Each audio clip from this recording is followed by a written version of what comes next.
ආයුබෝවන් සුබ දවසක් ප්‍රාර්ථනා කරනවා ඔබට.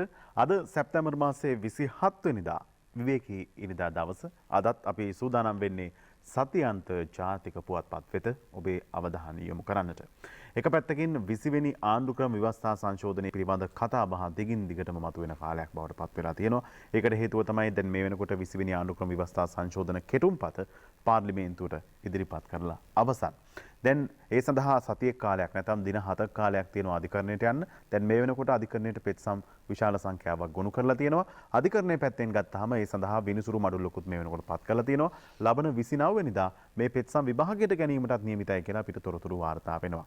ඒ කාරණා එසේ සිදු වෙද්දී පාතාල මර්ධනය, මද්ද්‍රව්‍ය චාවාර මැඩලීම මේ ආදී මෙහෙයුම් රට පුරා අඛණ්ඩව ක්‍රියාත්මක වෙනවා. මේ වන විටත් ඒත් එක්කම ජනාධිපති ගෝඨාභය රාජපක්ෂ මැතිතුමා තවත් අලුත් වැඩපිළිවෙලක් ආරම්භ කර තිබෙනවා.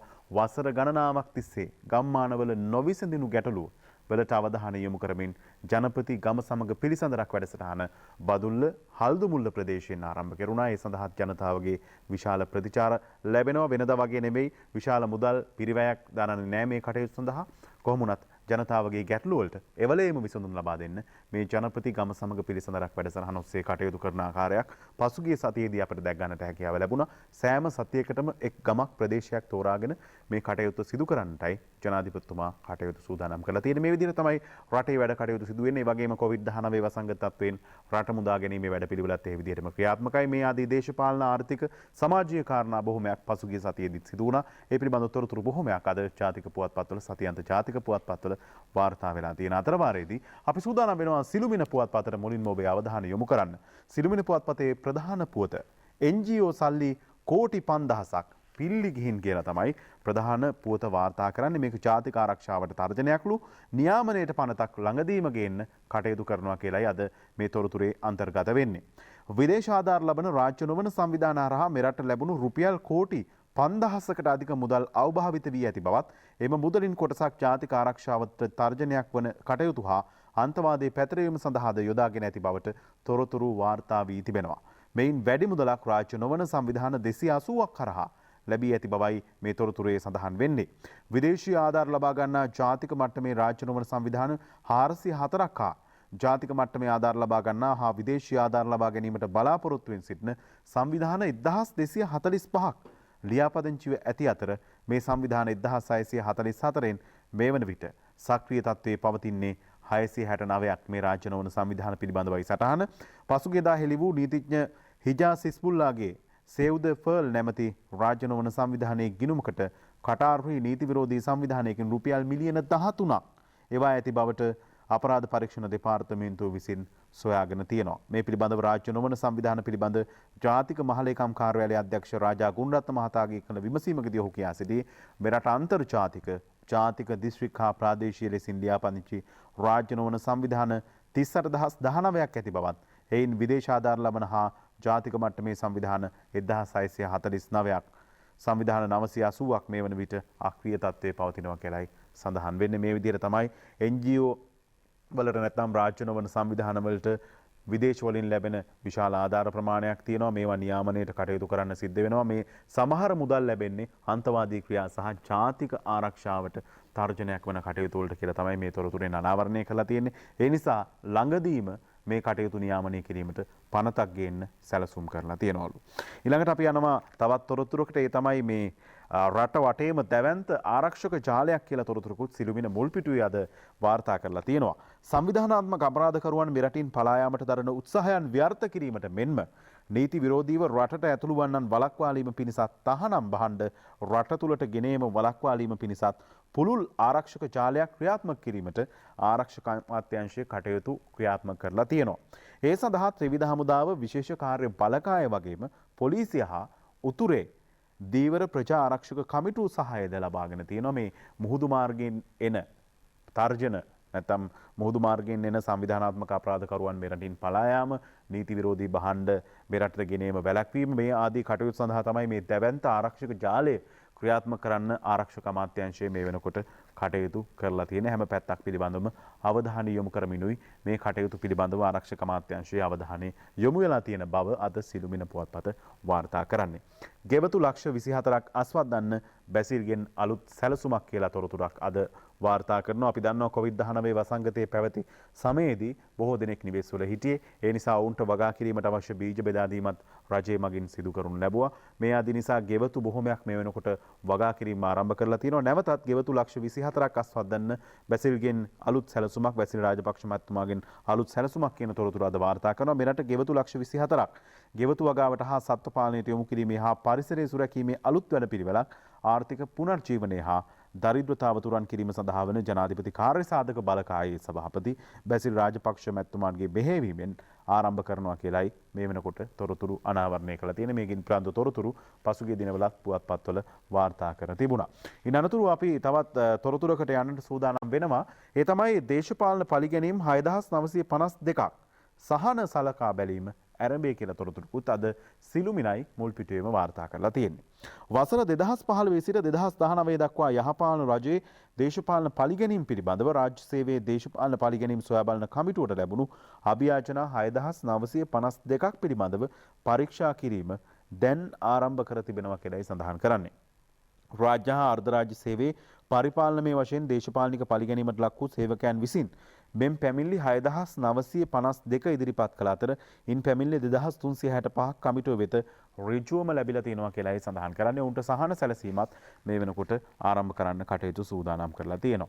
දැන් ඊළඟ කාරණය තමයි ඔක්තෝබර් 1 වෙනිදාට තවත් දින කිහිපයක් පමණයි ඉතිරි වෙලා තියෙන්නේ. ඔක්තෝබර් 1 වෙනිදා කිව්වහම අපි හැමෝම දන්නවා ඒ තමයි ලෝක ළමා දිනේ. ලෝක ළමා දිනේ සහ ලෝක වැඩිහිටි දිනයත් ඔක්තෝබර් 1 වෙනිදාට යෙදෙනවා. මේ දින දෙකම යෙදීම සුවිශේෂී තත්ත්වයක් හැටියට අද සිළුමිණ ඡායාරූපයක් සමගින් සටහනක් තබමින් සඳහන් කරලා තියෙනවා. අපි ඒ ඡායාරූපය සහ සටහනට අවධානය යොමු කළොත් ලෝක ළමා දිනේ ඔක්තෝබර් 1 වෙනිදාය වැඩිහිටි දිනේ යෙදෙන්නේද එදිනමය.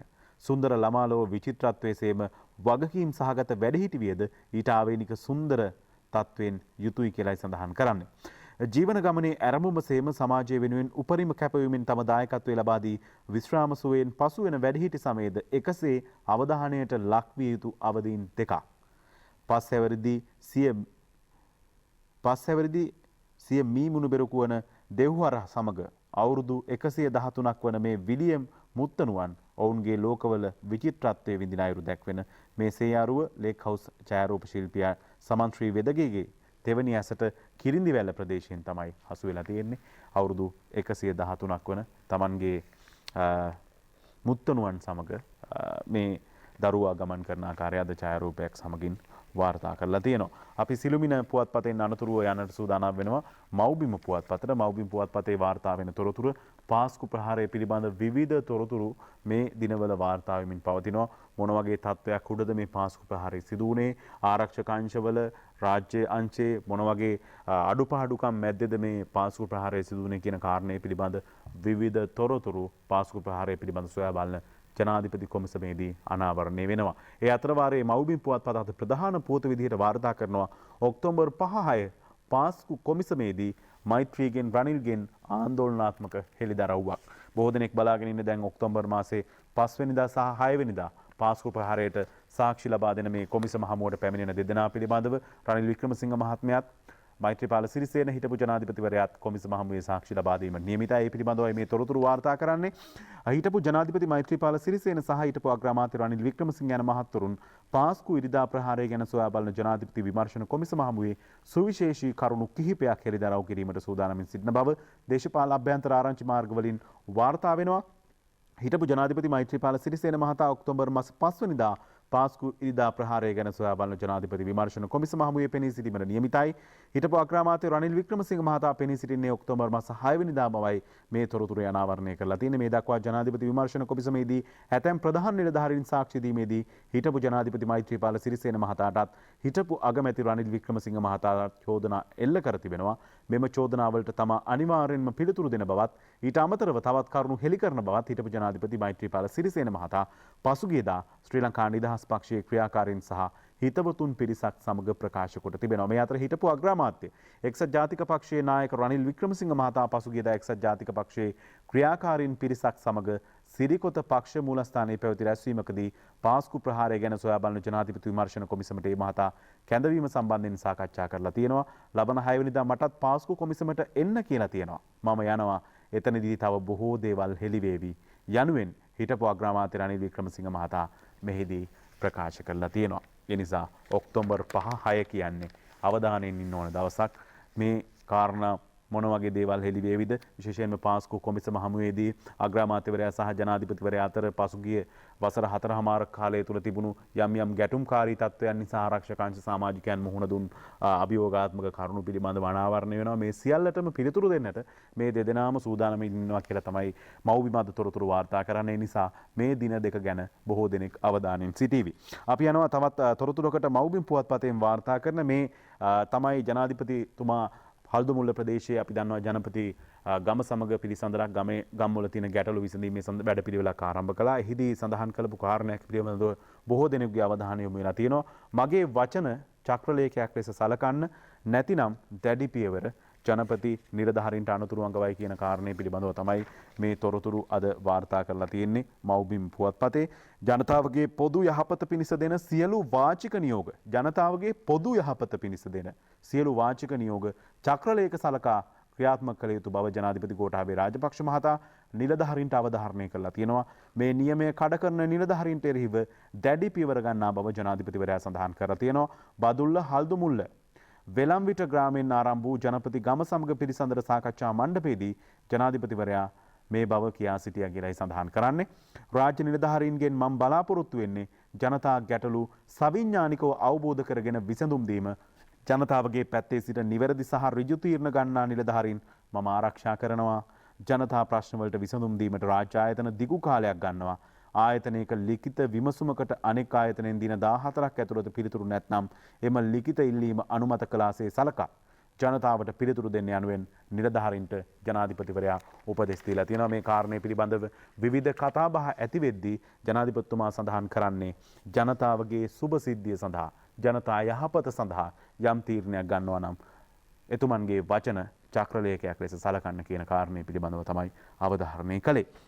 20 වෙනි ආණ්ඩුක්‍රම ව්‍යවස්ථා සංශෝධනය පිළිබඳවත් අද සතියන්ත ජාතික පුවත්පත්වල බොහෝ තොරතුරු වාර්තා වෙන අතරවාරයේදී 20 වෙනි සංශෝධනයේ මැති සභේ විසිරුවන කාලය පිළිබඳව තොරතුරක් වාර්තා වෙනවා. ඒ වගේම 20ට එරෙහිව පෙත්සම් 18ක් මේ වෙනකොට අධිකරණය හමුවේ කොණු කරලා තියෙනවා.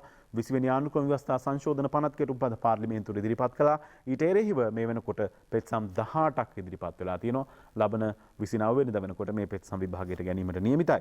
කොහොම වුණත් 20 වෙනි සංශෝධනයේ මැති සභේ විසිරුවන කාලය ගැන වගන්තිය වෙනස් වෙයි කියලා තොරතුරක් අද මව්බිම පුවත්පතයි වාර්තා කරන්නේ. 20 වෙනි ආණ්ඩුක්‍රම ව්‍යවස්ථා සංශෝධනයේ වගන්තියක් වන පාර්ලිමේන්තුව පත් වී වසරක් ඇතුළත ජනාධිපතිවරයාට විසිරුවා හැරීමට ඇති බලය වසර 2කමාර දක්වා සංශෝධනය කිරීමට තීරණය කර ඇති බව වාර්තා වෙනවා කියලා. අද මව්බිම පුවත්පත අද තොරතුරු ගෙනවිත් තිබෙන්නේ. ලංකාදීප ඉරිදා සංග්‍රහයට අවධානය යොමු කළොත් ලංකාදීප ඉරිදා සංග්‍රහයේ ප්‍රධාන තොරතුරත් ඒ හා සම්බන්ධ තොරතුරක්. 20 වෙනි සංශෝධන කෙඩුම්පතට ආණ්ඩුවෙන්ම සංශෝධන. මැති සභේ විසිරුවීමේ ජනපති බලය වසර 2කමාරට බස්සයි කියලයි ලංකාදීප ඉරිදා පුවත්පතත් අද ප්‍රධාන පුවත විදිහට වාර්තා කරලා තියෙන්නේ. පාර්ලිමේන්තුව තේරීපත් වී වසර 2කමාරකින් පසුව විසිරුවා හැරීමේ බලය ජනාධිපතිවරයාට පැවරෙන වගන්තියක් 20 වෙනි ආණ්ඩුක්‍රම ව්‍යවස්ථා සංශෝධනයට ඇතුළත් කිරීමට රජය තීරණය කරලා තියෙනවා. පාර්ලිමේන්තුව ඉදිරිපත් කර ඇති 20 වෙනි ව්‍යවස්ථා සංශෝධන පනත් කෙටුම්පතට එම වගන්තිය ඇතුළත් වී නැති අතර ඒ පනත් කෙටුම්පත පාර්ලිමේන්තුවේ සම්මත කෙරෙන කාරක සභා අවස්ථාවේදී සංශෝධනයක් ලෙස ගෙනීමට රජය තීරණය කරලා තියෙනවා කියලයි ඉරිදා ලංකාදීප පුවත්පත අද සඳහන් කරන්නේ. මේ පාර්ලිමේන්තුවේදී මේ විවාදය පැවැත්වෙනවා. දැන් දෙවෙනි වර කියවීමේ විවාදය පැවැත්වෙනවා. ඉන් අනතුරුව කාරක සභා අවස්ථා විවාදය පැවැත්වෙනවා. ඒ කාරක සභා අවස්ථා විවාදයේදී ඒ අවස්ථාවේදී කාරක සභා අවස්ථාවේදී යම් සංශෝධනයක් තියෙනවා නම් ඉදිරිපත් කිරීමේ අවස්ථාව තියෙනවා. ඉතින් එහිදී මේ අද යෝජනාව ඉදිරිපත් කරන්නට බලාපොරොත්තු වෙනවා කියලා තමයි අද ලංකාදීප පුවත්පත මේ විදිහට තොරතුරු වාර්තා කරලා තියෙන්නේ. ඉන් අනතුරුව තවත් තොරතුරක් තියෙනවා ලංකාදීප පුවත්පතේ. ඒ තමයි මේ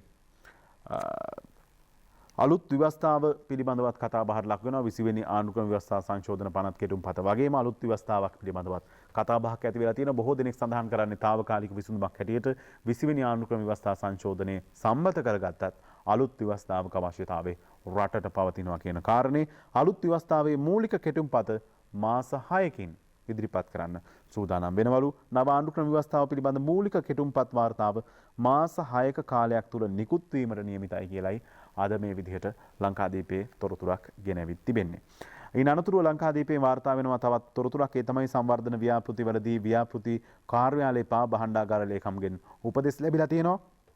විවිධ ව්‍යාපෘති සඳහා ව්‍යාපෘති මෙහෙයුම් කාර්යාල අවශ්‍ය නොවන බැවින් ඉදිරි වසර සඳහා එස්තමේතු සැකසීමේදී ව්‍යාපෘති වියදම් ඇතුළත් නොකිරීමට වග බලා ගන්නා ලෙස භාණ්ඩාගාර ලේකම් එස්.ආර්. ආටිගල මහතා සීලෝ අමාත්‍යාංශ ලේකම්වරුන් රාජ්‍ය අමාත්‍යාංශ ලේකම්වරුන් පළාත් සභා ලේකම්වරුන් හා දෙපාර්තමේන්තු ප්‍රධානීන් වෙත චක්‍රලේඛයක් මගින් දන්වලා තියෙනවා.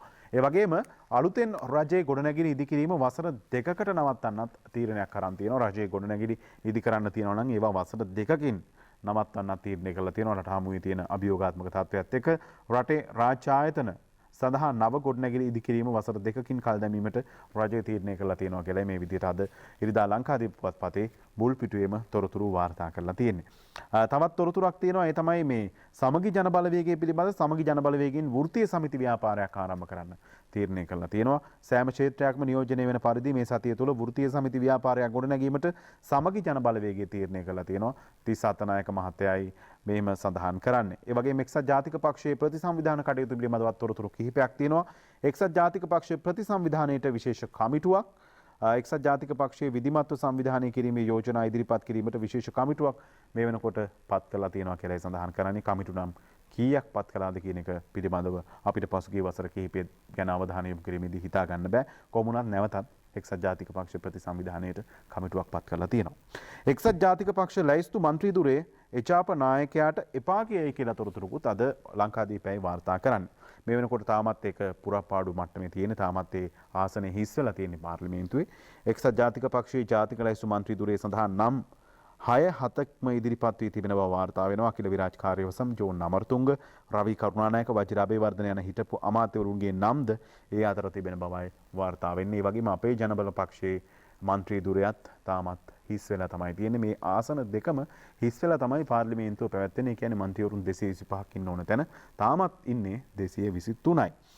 තවත් තොරතුරක් තියෙනවා. ඒ තමයි මේ පාසල් තුලදී දිනකට බෝල් පොයින්ට් පෑන් කිලෝ 100ක් ඉවතට යනවා කියලා තොරතුරක් අද වාර්තා කරනවා.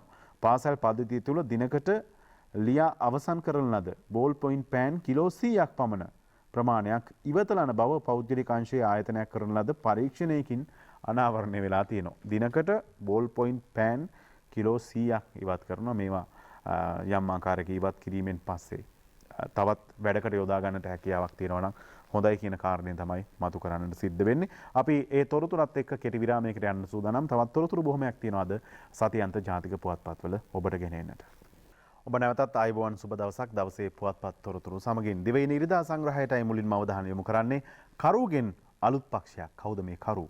කරු ජයසූරිය මහත්මයාගෙන් අලුත් පක්ෂයක් කියලා තොරතුරු වාර්තා කරන්නේ. සාධාරණ සමාජයක් සඳහා වූ ජාතික ව්‍යාපාරයේ සභාපති සහ හිටපු කතානායක කරු ජයසූරිය මහතා එක්සත් ජාතික පක්ෂයේ ජ්‍යෙෂ්ඨයන් පිරිසක් සමග නව දේශපාලන පක්ෂයක් පිහිටුවීමේ සූදානමක නිරත වෙනවා කියලා තොරතුරු ගෙනවිත් තිබෙන්නේ. එක්සත් ජාතික පක්ෂයේ හිටපු ජ්‍යෙෂ්ඨ ඇමතිවරුන් කිහිප දෙනෙක් මේ වන විට මෙම නව පක්ෂයට සම්බන්ධයෙන් කරු ජයසූරිය මහතා සමග සාකච්ඡා ආරම්භ කරලා තියෙනවා. සිංහල බෞද්ධ නායකයෙකු ලෙසින් කීර්තියක් දිනාගෙන සිටින කරු ජයසූරිය මහතා කෙරෙහි ජනතා විශ්වාසය ගොඩනැගී ඇති බවත් එක්සත් ජාතික පක්ෂයේ සහ වමේ දේශපාලන පක්ෂවල ජ්‍යෙෂ්ඨ සමාජිකයන්ගේ කැමැත්ත පවතින බවත් මේ සම්බන්ධයෙන් දක්වමින් එක්සත් ජාතික පක්ෂයේ ජ්‍යෙෂ්ඨ ඇමතිවරයෙක් සඳහන් කරලා තියෙනවා. ඒ පිළිබඳව අද දිවයින ඉරිදා සංග්‍රහය ප්‍රධාන පුවත විදිහට වාර්තා කරලා තියෙනවා.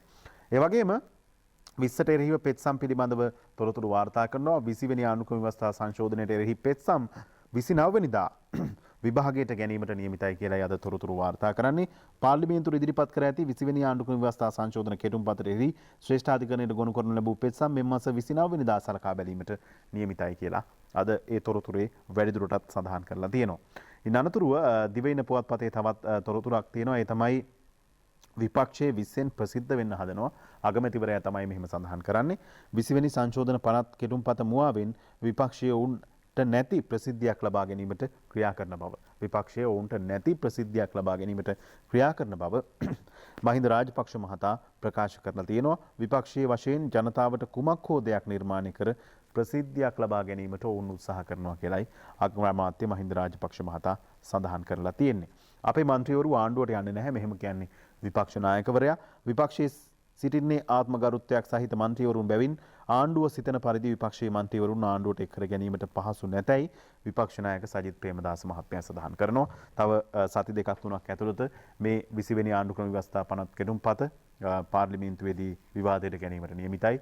ආණ්ඩු පක්ෂයේ ඇතැම් ඇති ඇමතුරුන් සඳහන් කරනවා විපක්ෂයෙන් පිරිසක් මේ වෙනකොටත් මේ සඳහා සහයෝගය දෙන්න පැමිණෙනවා කියලා. නමුත් විපක්ෂ නායකවරයා සඳහන් කරනවා අපේ මන්ත්‍රීවරු ආණ්ඩුවට යන්නේ නැහැ කියලා. අපිට තවත් සති දෙක තුනක් ඇතුළත මේක මොකද වෙන්නේ කියන කාරණේ පිළිබඳව දැක ගන්නට හැකියාව ලැබෙයි.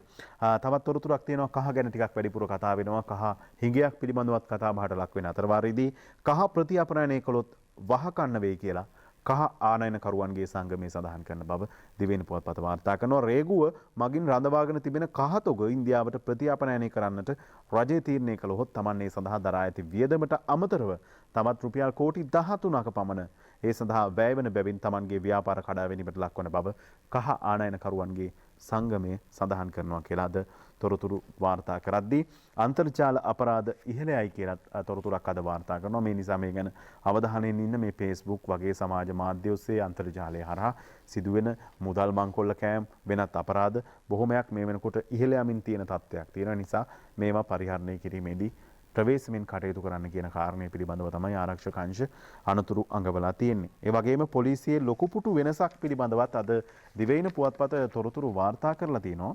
පාස්කු ප්‍රහාරය එල්ල වූ සමයේ පොලිසිය අරාජික තත්ත්වයකට පත් වී තිබූ බව සනාථ වීම නිසා මුළු පොලිස් සේවයම ප්‍රතිසංස්කරණයට ලක් කිරීමට රජය තීරණය කරලා තියෙනවා. ඒ අනුව මේ සඳහා වන හිටපු පොලිස්පති එන්.කේ. ඉලංගකෝන් මහතා කෙටුම්පත් කළ විමර්ශන වාර්තාවේ නිර්දේශ කෙරෙහිද අවධානය යොමු කර තිබෙනවා. පාස්කු ප්‍රහාරය සිදු වූ අවස්ථාවේ පොලිසියේ ජ්‍යෙෂ්ඨ නිලධාරීන්ගේ අධීක්ෂණයේ පද්ධතියද නතර වී තිබූ බව රජය සොයාගෙන තියෙනවා. මේ අධීක්ෂණ පද්ධතිය නව ප්‍රතිසංස්කරණ යටතේ යලි ක්‍රියාත්මක කරන බව රජයේ ඉහළ පෙළේ ආරංචි මාර්ග සඳහන් කරනවා කියලයි දිවයින පුවත්පත අද තොරතුරු වාර්තා කරන්නේ. ඒ අනුව පොලිසිය ලොකු පුටු වෙනසක් කියන ශීර්ෂ පාඨයත් එක්ක ඒ තොරතුරු වාර්තා කරලා තියෙනවා. ඊළඟට අරුණ පුවත්පතේ තොරතුරකට අපි යන්නට සූදානම් වෙනවා.